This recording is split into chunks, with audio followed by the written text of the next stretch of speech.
Welcome back to episode 160 of ADHD. Now, we're talking about ADHD and perfect pitch, and this is part number 8. Alright, so let's go deeper into what's happening inside the mind and brain of someone with perfect pitch. How do their brain process sound differently? Well, when most people hear a sound, the brain first detects the frequency, which is how high or low the sound is, then compare it to the reference. Like this sounds higher than the middle C, or this chord feel like a G major. This is almost purely only for people with perfect pitch. But you're welcome to definitely learn for sure. And maybe have your kids test for perfect pitch. I will do it for 5 seconds for free. Anyways, how the brain process sounds differently. But in most people with perfect pitch, the auditory cortex, especially the planum, temporal, and parts of the left superior temporal gyrus, forms a stable automatic link between a frequency and the linguistic label, naming C sharp or A. Okay, if you watch Dylan. Dylan is perfect pitch was found out when he was about 3 years old, and that's Rick Beato's son. He's probably grown up more now, but he definitely has perfect pitch, and he's able to obviously name it just like that, like what I do. But I do it with the ring though, because that's how I learned it. Here it's like what, C, D, E, F, G, A, B, C, A, whatever. Okay, so it's not about the comparison, it's the red recognition.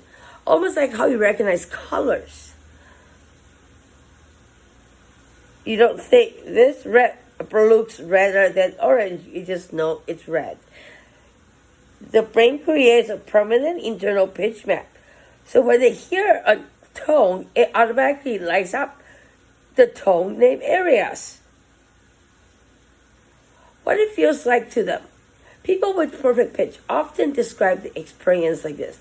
Notes have a name the instant I hear them. When someone plays F instead of F sharp, it sounds like a color being slightly off. Music sounds like it's made of letters. A, B, C, not just sounds. They may hear color-like qualities. A flat is dark green, C is white. I don't have that. Physical sensation.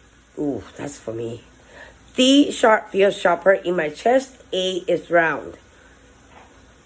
For me, it's like a fucking acapella-gasm.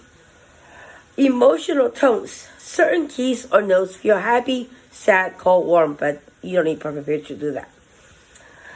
That's why it can overlap with synesthesia, where sensory systems cross-activate, which is sound triggering color, taste, or touch sensation.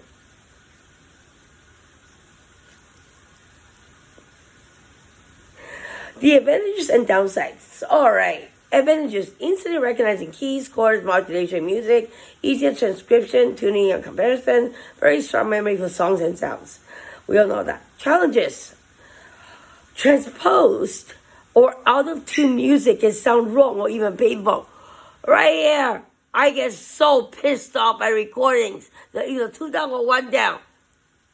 Anyways, whatever, I figured it out. But I had to transpose it. Musical pieces in non-standard tuning, like A equals 432 hertz. Downloaded app is called Analyzer, and go to the one that has shape like that, and you'll be able to play around with the frequency of the sounds. So if you want to have or develop a relative pitch, because obviously people less than 5-year-old wouldn't be watching this video, and those are the ones that has perfect pitch naturally. So the people that I'm talking to now obviously either have relative pitch or already have perfect pitch. So that might help you and practice your relative pitch, the app. All right, last one. Some struggle to adapt to different pitch standards. Like baroque pitch equals to A and equals to 515 hertz.